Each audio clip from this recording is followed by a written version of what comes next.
Good morning, everyone. Good morning. Okay, welcome everybody to another new day. So we'll continue on our book reading, Advanced Selling Strategy by Brian Tracy, and we are still in chapter 3, Recent Personal Strategic Planning for Sales Professional.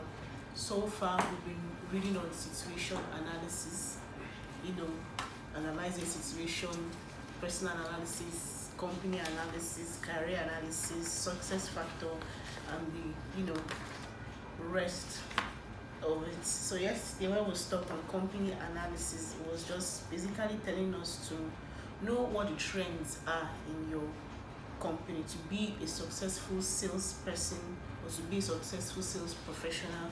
You have to thoroughly be familiar with your company's products and services, know every nook and crane of your company, know every up and down of your company, know every aspect of your company, know the history of your company, know when it started, know the size of your company, know how many people are working there, know if it's an affiliated company or if it's just a sole proprietorship company, something like that. So that is what it was basically telling us. Then it also taught us how to, in company analysis, how to also know the future or know where your company is going to be in 4 or 5 years time. What are your plans for your company? What are your marketing strategies for your company? Even if you own a personal business as an entrepreneur, what are your plans for your company? What do you want your company to work towards to? Okay. So all these things are what a professional salesperson should know about his or her company. So today we'll continue from there, still on company analysis. Where we stopped yesterday was, where we read yesterday, where we stopped, sorry. So as you move towards being one of those people who make things happen, you must be observant about what is actually going on around you. So it's important to be observant about what is going on around you to be a successful salesperson. Okay, so page 108 says, what is your company's corporate strategy? What is your company committed to achieving, avoiding, or preserving in the current marketplace? What are the values of your company? What does your company stand for? These values may be written or unwritten, but they exist nonetheless. They are demonstrated in the way the company treats its people and treats its customer. What are they? Your values are the core of your personality. The value of your company are the core of its corporate personality. Ideally, your personal values and your company's values should be in harmony. There should be no conflict or contradiction.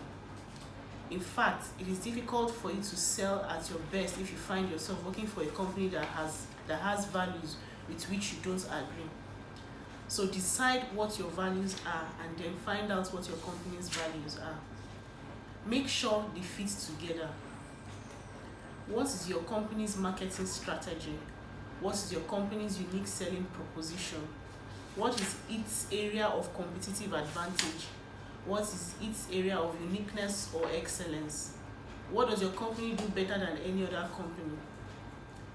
Each individual and each company is built around specific core competence. These are the things that the company does well, usually better than any other company. All processes, functions, products, and service flow outward from the company's core competencies. Just as you have core skills, your company has certain areas in which it excels in the marketplace. What are they? What is your company's positioning in the current market? This will have as much of an impact on your sales as any other single factor. One of the major reasons why people buy or refuse to buy anything is because of their reputation of the company. When you represent a company with an excellent reputation, it is much easier to get in to see people and make sales. If you're representing a company with a poor reputation, it can interfere with the best sales efforts you can make. Dr. Theodore Levitt of the Harvard Business School wrote in his book, The Marketing Imagination, that a company's most valuable asset is how it is known to its customers. Often, a company's reputation with its customer is so valuable that another company will pay millions of dollars for the goodwill associated with the name. How do people think about and talk about your company? Especially, what is its quality ranking? According to PIMS studies on the strategies and profitability,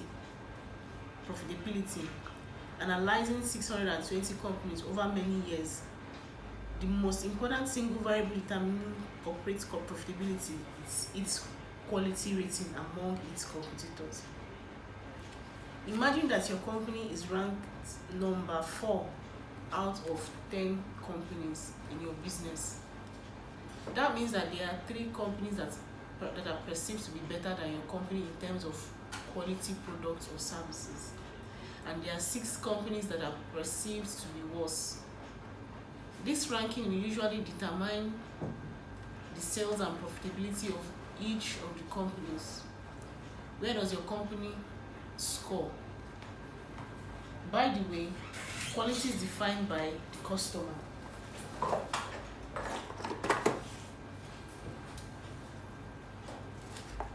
Quality is defined by the customer. It is what the customer says it is, and the customer's definition of what constitutes the quality he will pay for It is what the customer says it is, and the customer's definition of what constitutes the quality he will pay for in comparison with other competitive offerings changes over time. Basically, it is composed of the product itself plus the associated services that accompany the product, and even the way the product is sold. The relationship between price and perceived value may also be part of this or her quality assessment. In other words, a fair price may add to the perception of quality, while a higher price lowers it. In any case, you must find out how the customers define quality before you attempt to appeal it in your product as a selling feature.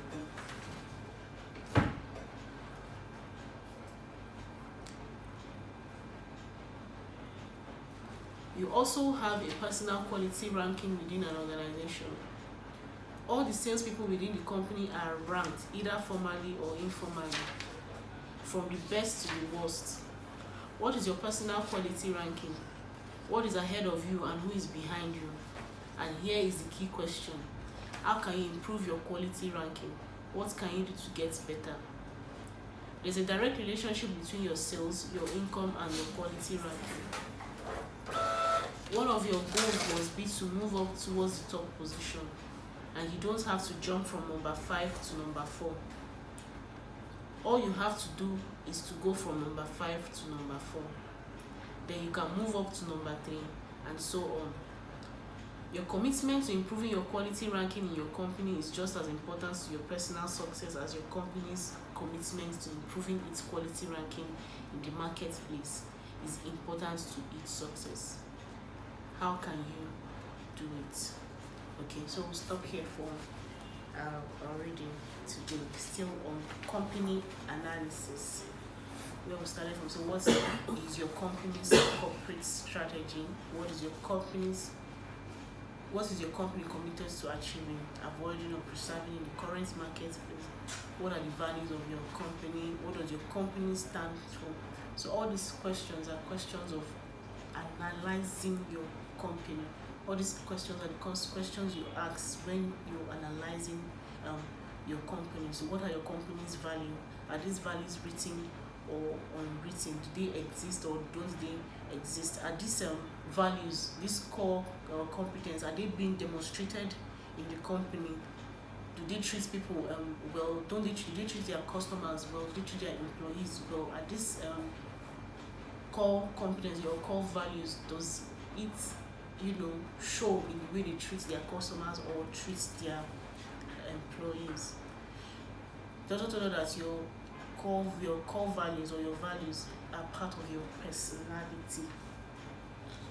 So your value you have as a person should also match with what the value of the company you're working with is.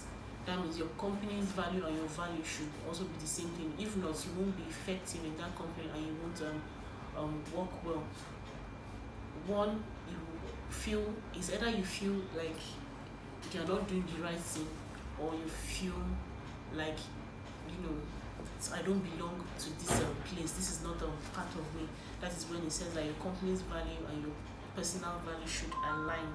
It should be identical. Okay. It will help you work in harmony with your team members. To help you work in harmony with your superior. Imagine if honesty is not your core value. You feel like, well, I don't believe in honesty. I will always use backyard of bribery and corruption, or just bribe. Or you feel productivity is not part of your value, or you feel producing quality things is not part of your core values, or you feel like excellence is not part of your core value. Once you're working with that company, you feel stressed. You feel like, I don't want to work here, or I don't want to do anything with these people. Why? Because your core competence or your core value is not the same thing with your company's core value. But if it is the same thing, you find everything working smoothly for you and you're working in harmony. The other question is asking is, what is your company's market strategy? What is your company's unique selling proposition? Okay, so all these questions are the questions you ask to know where you can sell your products, to know people you can sell your products to. And it's also talking about excellence again. When analyzing your company, also think of excellence. How do you do things to be at the best, to come out in the best way? How do you provide best quality? What are the core values of what was the most important core values of your company? Also, reputation matters. We know Amazon as a company to be a company that is customer obsessed. That is what Amazon is known for. So what is the reputation of your company? What is your company known for? What product and service are your company known for? Okay, Ellington is known for producing the best surge protector in Nigeria, one of the best quality extensions you can ever find around. And the second thing we are working towards is also for people to know us as customer-centric company. So all these qualities define your company. It gives your company reputation. It brings goodwill. It extends and retains relationship that you have with your customers and clients. And it's also went further to talk about your personal ranking. It's trying to tell us that you must do well and strive to improve yourself better. What is your personal ranking? Are you a better person today than what you were yesterday or 2 years ago or a year ago? So what is your personal ranking?